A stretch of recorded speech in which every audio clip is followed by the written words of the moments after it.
कृष्ण कर्म है, कृष्ण धर्म है, कृष्ण का कण कण में वास है। दूर करे मेरी हर कठिनाई, वह है मेरे कृष्ण कन्हाई। कृष्ण ही राम है, कृष्ण ही श्याम है, कृष्ण ही मेरे चारों धाम हैं। कृष्ण विश्वास है, कृष्ण ही आस है, कृष्ण ही मेरी श्वास है। सच में हमारे राधा कृष्ण बहुत प्यारे हैं। उन्हें प्रेम करते रहो और अपने जीवन में चमत्कार देखते रहो।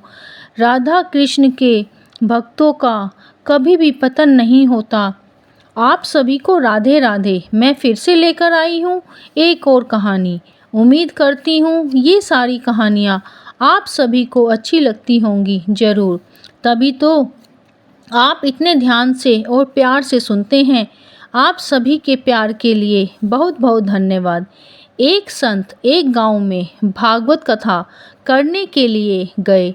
वह एक पेड़ के नीचे बैठकर वहां के लोगों को पहले दिन की भागवत कथा सुना रहे थे कि अचानक उस पेड़ पर एक काले रंग का सर्प व्यासपीठ की तरफ आने लगा।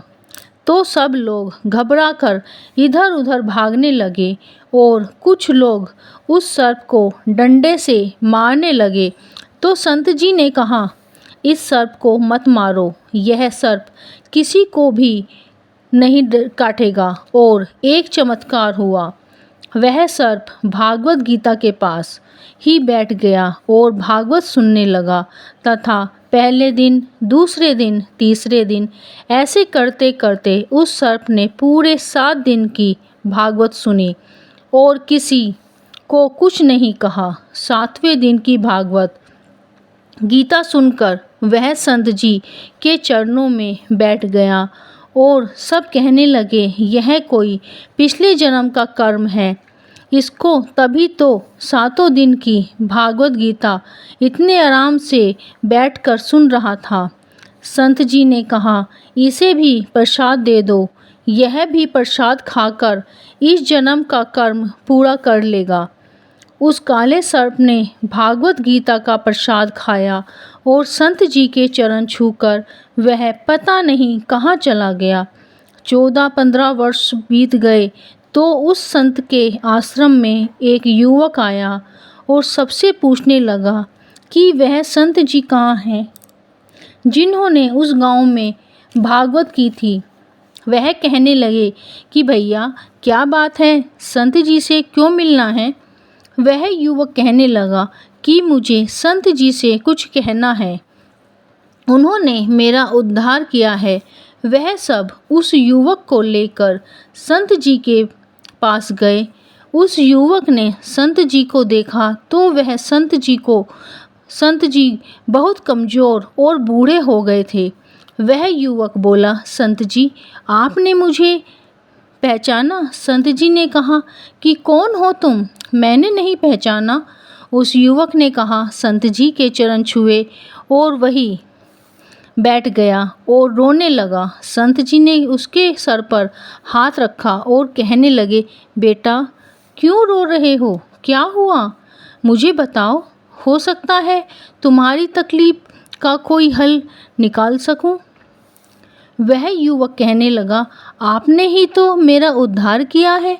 संत जी हैरान होकर पूछते हैं कि बेटा मैंने तुम्हारा उद्धार कब किया, मुझे याद नहीं, तुम ही बताओ।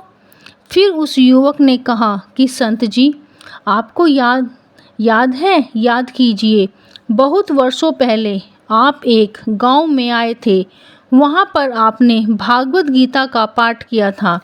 जब आप भागवत गीता का पाठ आप एक पेड़ के नीचे बैठकर कर रहे थे, तभी उस पेड़ से एक काले रंग का सर्प आपके चरणों के पास आकर बैठकर भागवत गीता का पाठ सुन रहा था। पूरे 7 दिन उस सर्प ने भागवत गीता का पाठ सुना और 7वें दिन आपने उस सर्प को प्रसाद भी दिया। वह प्रसाद खाकर वह सर्प कहीं चला गया। संत जी कहते हैं, हाँ हाँ हाँ बेटा हाँ, याद आया, बहुत वर्ष बीत गए, अब कहाँ है वह सर्प। युवक बोला। प्रसाद खाकर वह सर्प जा ही रहा था कि अचानक उसके ऊपर से एक गाड़ी चढ़ जाती है और वह वहीं पर अपने प्राण त्याग देता है। उस सर्प को उस योनि से छुटकारा मिल गया था। तभी तत्काल उसका जन्म एक धनवान सेठ के घर हो गया था। सेठ सेठानी राधे कृष्ण के भक्त थे और संत जी सेठ सेठानी ने अपने बच्चे को बहुत लाड प्यार से पाला। वह उसे राधे कृष्ण के मंदिर भी ले जाते, मगर उस बालक को इतना याद था कि उसने भागवत सुनी थी और उस संत का चेहरा भी याद था। वह बालक अपने माता पिता से कहता कि मुझे उस संत से मिलना है। माता पिता कहते, थोड़े बड़े हो जाओ तो उन संत से मिल लेना, इसीलिए मैं आपको ढूंढते ढूंढते यहाँ आया हूँ। संत जी, मैं वही सर्प हूँ जिसका उद्धार आपने किया था। आपकी वजह से मेरा जन्म इतने अच्छे घर में हुआ और इतने अच्छे माता पिता मिले। अब रोज राधा कृष्ण मंदिर जाता हूँ और भागवत भी सुनता हूँ। संत जी कहते हैं, जो पूर्ण जन्म में भक्ति करते हैं तो उनका दूसरा जन्म भी सफल हो जाता है।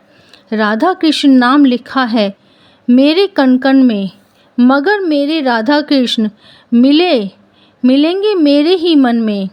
चरणों में आकर बैठी ये बादल तो कभी कभी बरसते हैं, पर इनकी कृपा तो रोज ही बरसती है। बुरे समय को कभी भुलाया नहीं जाता और अच्छे समय में परिश्रम करके ही प्राप्त करना पड़ता है। भाग्य में लिखा विधाता का लेख मिट नहीं सकता, पर किसी संत की कृपा हो जाए तो विधाता का लेख भी दीवार की मेख पर लटका रह जाता है। कान्हा जी सब पर अपनी कृपा बनाए रखें।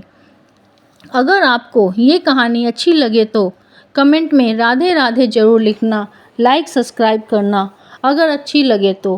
फिर मिलेंगे एक और नई कहानी के साथ। राधे राधे।